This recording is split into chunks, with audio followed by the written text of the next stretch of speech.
How can you better tune into your spiritual gifts, strengthen them, amplify them, and gain more conscious control over them, conscious ease over them? This is one of my favorite topics to talk about. I'm super passionate about the inner workings of magic and our spiritual gifts and making it very practical and simple for anybody to understand, because there's a lot of fluff out there, let's admit it. So let's lay the groundwork. Let's dive right into this. So first thing I'm going to convey to you is that passion and excitement are the energies that most ignite your spiritual gifts. Passion and excitement. So when you're in states of passion and excitement, you're feeling very lit up. That means you're very in tune with your gifts because you're feeling lit. Imagine yourself like a sun that turns on its shine and your rays are more apparent, where each ray is representative of your gifts that you're just very clear about, as opposed to having a cloud in front of you. All right, so passion and excitement are the energies that most ignite your spiritual gifts. This is why that, when we fall in love or we meet a crush and we're very ignited by that person, you feel very connected, you feel very tuned in, you feel very clear. You could read the other person, you're thinking the same thoughts, you're giving dope wisdom to your friends that they're just like, whoa, where'd this you come from? It's not necessarily because of the other person. They were just a catalyst to igniting more passion, more excitement, more love energy in you, and that's what ignited your gifts. All right, so that's just to give you a foundation as far as igniting your gifts. Now let's go more intricate. So if you really want to master your spiritual gifts, which is another way of saying you want to master yourself, because ultimately you are your gifts, right? You are the gift from God, from the Creator, from the Infinite. So to master your spiritual gifts, to master yourself, one of the most important keys is also to look at your composures.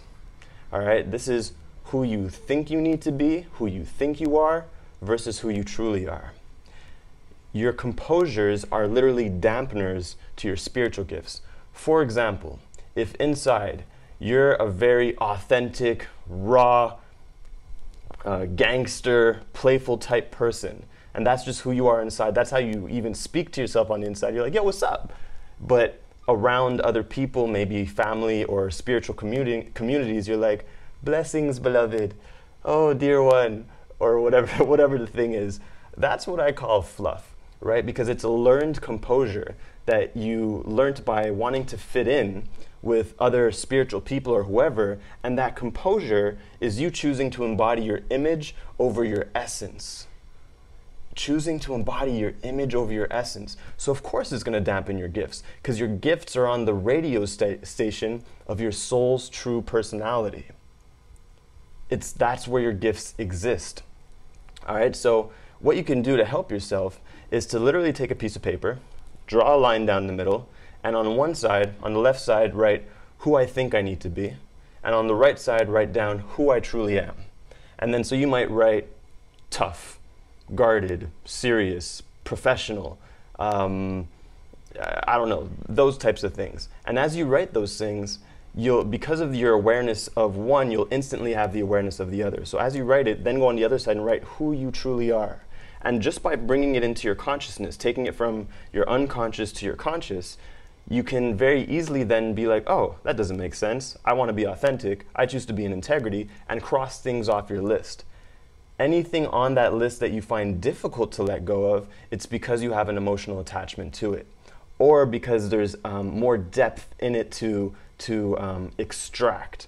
All right, I'm not going to go too deep into that now because that's a whole other video, but it's because you have an emotional attachment to it and you believe it serves you in some way. So that might be a people pleaser, and then you're like, yeah, but I can't let that go because then, and reasons, right? So that's just to give you a mini example. All right, so moving on. The next way to get more in tune with your gifts. So we have passion and excitement. We have releasing the composures of who we think we need to be so we can become more of who we truly are. So this is igniting our shine, igniting our inner magic. Now is the magic of slowing down. Slowing down to the speed of spirit. How often times do you feel like you need to overcompensate when you're in front of someone, or that you need to hurry up, otherwise something, because you want to be perfect, or because you want something, or because you're on the spot and you need to think of something to say, or someone's at your house and you feel like you need to be a good host, right? Slowing down. Slowing down to the speed of spirit will allow you to become more sensitive to the currents of spirit, to your spirit guides, to your intuition and things like that, that are already speaking to you but you're not receptive to. For example, I remember I had this moment a couple of years ago. I came to a friend's house and she wanted to do a session on her gifts, to upgrade her gifts. And when she got to the door, immediately I could just feel she was in this overcompensating state of like, oh, do you want water? Do you want food? So what are you doing? Like needing to make conversation and all those things. So it was this overcompensating energy. And all I felt inside of her was just exhaustion. And it was making me exhausted. So when I sat with her and did the session, literally the beginning of the session, I just reflected the energy that she needed to feel. So instead of talking, instead of doing what she was doing, I just sat there and I just reflected. And I just amplified this energy of silence and stillness, saying nothing, which was really uncomfortable, even for me. But it began to tune her into what she needed to feel on the inside. And what that did, to give you an analogy, is imagine you're in a pool, right? And you're in the pool and you're just splashing the water everywhere. You're overcompensating. You're in a hurry inside yourself. You're splashing, splashing, splashing, splashing. As you're splashing, because you're moving so fast, you cannot be sensitive to the very subtle currents that are hitting your body.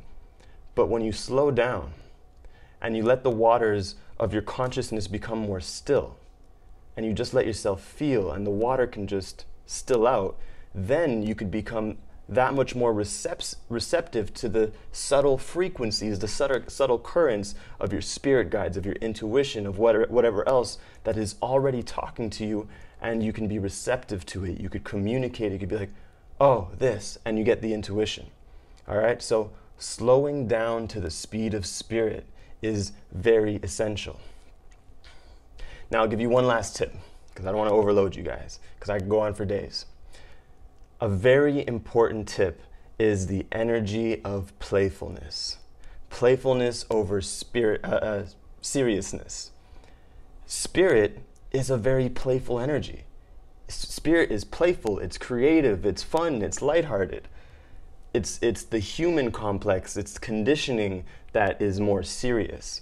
So when you're in the energy, you just feel the energy of seriousness. It's more rigid, it's more Playfulness is more open, it's more expansive, it's more like, right? It's more wide-eyed, it's more the state of a child. It's, it's more that childlike essence. I don't know the exact quote, but it's like, the kingdom of heaven will be inherited by the innocence of a child, something along those lines. So the kingdom of heaven of your gifts and all that you are and all that's that you deserve is accessed through the childlike essence. So allowing yourself to be more playful and not take things so seriously, even in your sessions. So let's say you're giving a session to someone and you're wanting to help them. It doesn't even have to be a session, but let's just say you're helping somebody.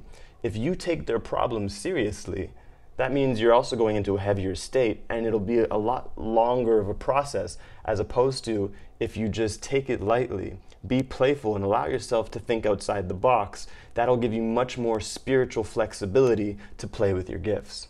All right, so those are my tips for you guys, my very practical tips on how to upgrade, enhance, and master your spiritual gifts, and ultimately, like I said, master yourself.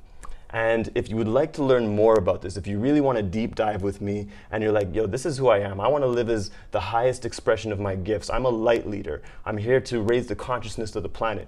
If you're one of those people, if you're someone who's of service of the heart and you want to deep dive with me, you can go on my website. I have a very special retreat coming up called White Magic, which is all around enhancing, revealing, and mastering your gifts. So if you want to learn about that, go on my website. It's www.livingmagic.life, and I'd be more than happy to have you there. Lots of love.